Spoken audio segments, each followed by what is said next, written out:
I've really enjoyed my experience here at Gallery MOMO. This this is my first residency ever, so I'm extremely grateful for this opportunity to be in such a warm and kind environment. I feel very supported by everyone in and around the gallery, so that's helped me to feel settled and focused on my work.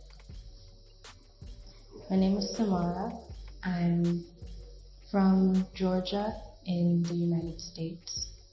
I've lived in a few different places over the years. I went to school in New York and studied fashion design, and then spent a year in South Korea studying sustainability, and now I'm in Chicago where I got my master's in writing. I'm an artist and a poet, but also a nature enthusiast. I love being outside and just with plants and animals. A desire to live and be is what inspires me to make art. I have to create art. I can't not create art. Making things is intrinsic to me and who I am. I express myself through the different experiments that I do or collages that I make. I identify most with a mixture of things. In terms of material, anything that's fiber-based, I love it.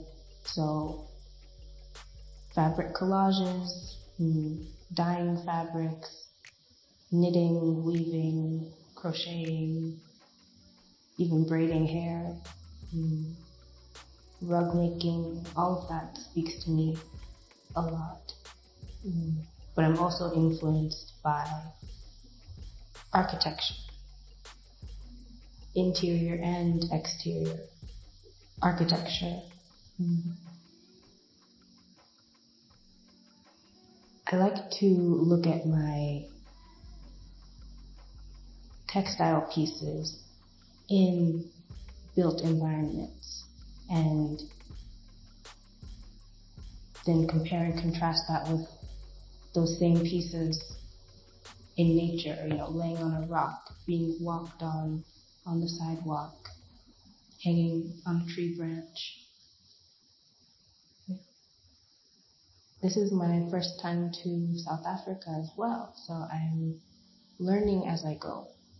I've just jumped into this experience as a sponge. I'm absorbing everything, learning something new every single second through what I see, but primarily through what I hear.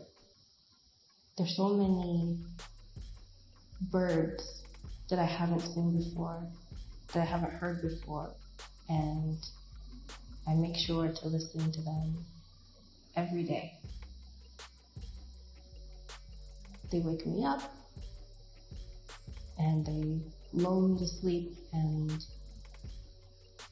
just make me feel more curious about South Africa, where I am and who I am here. I am a poet, so I express a lot of my thoughts, emotions, ask questions about life, the world, the earth, death, grief, through language. There is a symbiotic relationship between text and textiles. That's something that I've learned over the last several years that I've been working in this way between the written word and fabric. Even the two words, they have the same root, the same etymology, text and textile, My practice,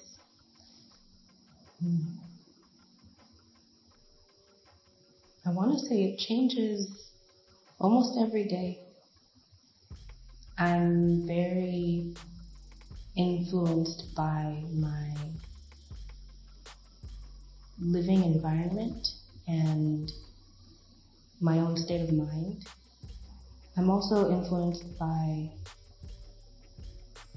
who I make the work with, whether I work by myself or in community. I often make pieces with my mom. We live in 2 separate states in America, but I will send her some of the pieces in progress and she'll pick them up and embroider something here, stitch something there, and then send them back to me. And it's just this conversation of process. I also find myself more energized when I'm directly or indirectly surrounded by women. That might be due to me growing up in a very matriarchal family, but yeah, that's the biggest thing I've noticed change in my work over the course of this month, is that I'm adjusting to a more male-dominated space. So I'm trying to understand how that is impacting my practice. I often make physical objects at the same time as I write. So I'll write for a little bit, and then I'll make something or do an experiment. The two may or may not correlate. What I write may not have anything to do with the object that I make that I can see in the moment. But over time, when I step back from the work, I realize, wow, okay, I was asking questions here, or I was exploring themes, images, metaphors in my writing, and that did inform what I made. I've had a lot of really enriching and educational conversations, even ones where I don't contribute, when I just listen. Those are the best ones. The people around me speak about their own lives and the history of this land and its people in a way that I could never learn from the pages of a book. I'm grateful to be here, and I'm looking forward to seeing what I take back with me, what sticks, and what I can share with others based off of what I've learned.